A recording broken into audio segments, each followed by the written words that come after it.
Ministros do Supremo Tribunal Federal abandonam Alexandre de Moraes após aplicação da Lei Magnitsky. Vários ministros não compareceram a um jantar de apoio ao ministro logo depois do anúncio das sanções do governo americano. E não só isso, o ministro Alexandre de Moraes buscou um por um cada um dos ministros do Supremo Tribunal Federal, pensando que teria apoio unânime numa carta saindo em sua defesa. E não foi isso que aconteceu. Ele não conseguiu a assinatura de boa parte dos ministros e, em não tendo unanimidade, numa tentativa de não deixar esse racha vir a público, ele não publica essa nota, mas vaza para a imprensa que de fato houve um jantar, que boa parte dos ministros não compareceram a esse jantar. E eu devo lembrar a cada um de vocês que o ministro Alexandre de Moraes, nas suas decisões monocráticas, quando submete essas decisões ao plenário do Supremo ou à sua turma, todos os ministros têm votado junto com Alexandre de Moraes unanimemente. Todas as decisões de Alexandre de Moraes que foram para o plenário, com raríssimas exceções, tiveram apoio de todos os ministros da corte. O que significa que agora muitos dos ministros que utilizaram Alexandre de Moraes como ponta de lança voltam atrás com medo de também sofrerem sanções dos Estados Unidos. Além disso, é sorteado o relator do caso em que o PT representa o Supremo Tribunal Federal para que o Supremo dê uma decisão obrigando as instituições brasileiras a não cumprir as sanções americanas, a não restringir o acesso de Alexandre de Moraes aos seus bens, mas já corre nos bastidores que a maioria do Supremo não pretende conceder essa decisão, mesmo o relator sendo Cristiano Zanin, ex-advogado de Lula e também um ferrenho defensor das decisões de Alexandre de Moraes. Nós vamos falar sobre isso e você vai saber o nome de cada ministro que apoiou e que não apoiou o Alexandre de Moraes nos bastidores, logo depois que você se inscrever no canal, clicar no sininho para receber as notificações, deixar o seu like.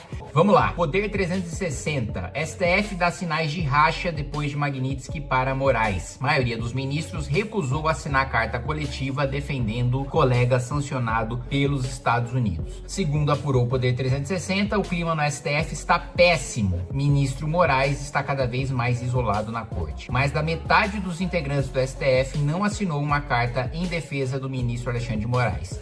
A divisão na corte ficou explícita quando só 6 dos 11 magistrados compareceram ao jantar oferecido pelo presidente Lula no Palácio da Alvorada na quinta-feira.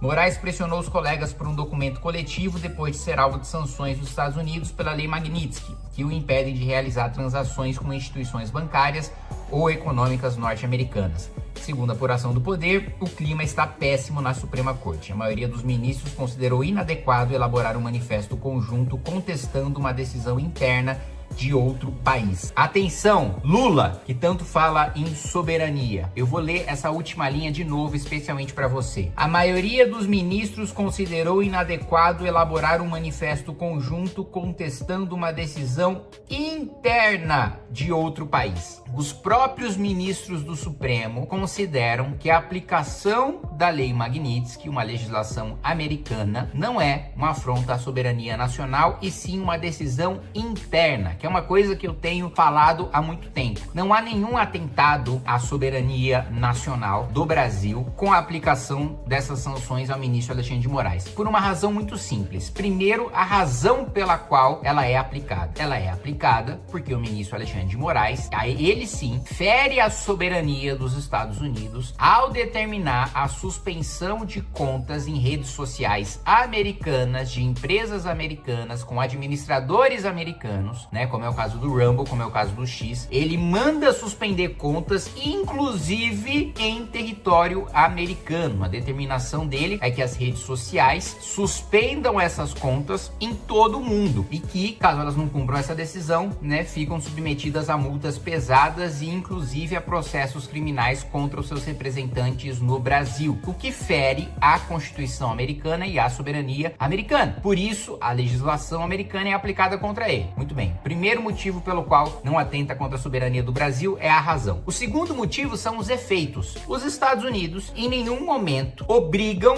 nenhuma instituição brasileira a aplicar sanções contra Alexandre de Moraes. O que os Estados Unidos determinam é o seguinte: toda instituição financeira que queira ter acesso ao sistema SWIFT, um sistema americano, tem o dever de sancionar, de atender a essa decisão do governo americano, porque o SWIFT é um sistema americano que está sob o poder dos Estados Unidos. Então, banco, você pode continuar existindo, tendo seus ativos, fazendo negociações, sem acesso a um sistema americano, caso você não queira cumprir a nossa decisão e manter os ativos do Alexandre de Moraes custodiados no seu banco. Agora, se você quer utilizar um sistema americano sobre o qual o governo dos Estados Unidos é soberano, logo você precisa cumprir as decisões do governo americano. Então, em nenhum momento a legislação americana fala: olha, o judiciário do Brasil tem que condenar o Alexandre de Moraes, o Senado brasileiro tem que fazer o impeachment do Alexandre de Moraes, empresas brasileiras não podem prestar serviço ao Alexandre de Moraes. Não, ele diz o seguinte: se vocês querem ter acesso a meios de pagamento, a instrumentos, a ferramentas que são concedidas pelo governo americano por empresas americanas, cumpram a decisão. Se vocês não querem, não tem problema. Ninguém é obrigado a usar nada dos Estados Unidos, né? Do ponto de vista formal, do ponto de vista jurídico. Agora, o que acontece é que, do ponto de vista prático, tamanha é a nossa dependência dos Estados Unidos, e isso, a nossa dependência dos Estados Unidos é culpa nossa, é culpa de, nos últimos 40 anos, a gente não ter feito a lição de casa que poderia ter nos tornado um país desenvolvido. Se a gente tivesse feito uma constituição decente, se a gente tivesse governos decentes nos últimos 40 anos, hoje nós seríamos um país desenvolvido, com muitos instrumentos para reagir em caso de sanções americanas. Mas como os nossos governos foram incompetentes, o nosso povo foi passivo, as nossas elites são burras, nós estamos no estágio de subdesenvolvimento que nos coloca refém de potências, como é o caso dos Estados Unidos. Então a nossa dependência é culpa nossa. E ele diz o seguinte: olha,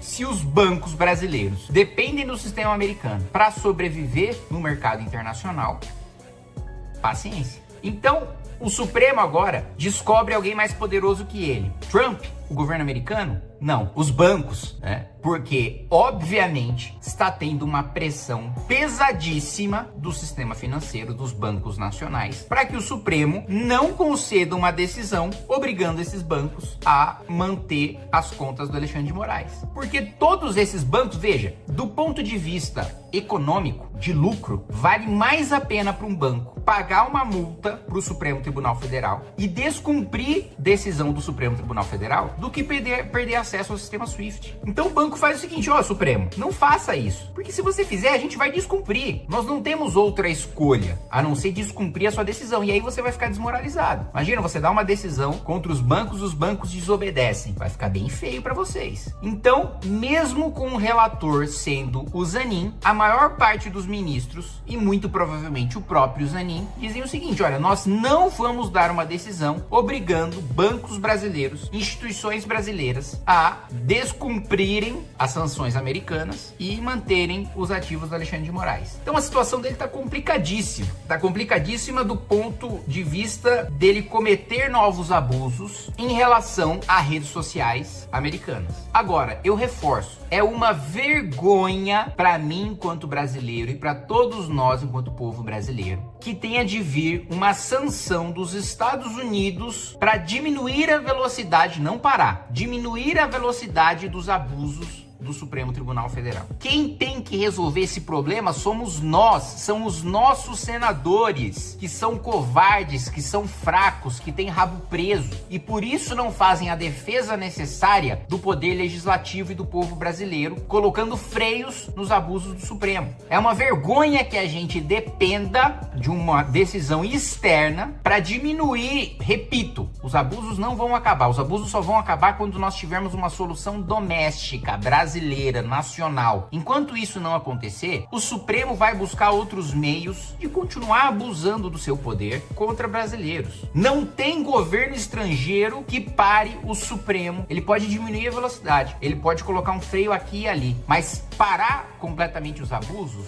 só quando os nossos senadores criarem vergonha na cara.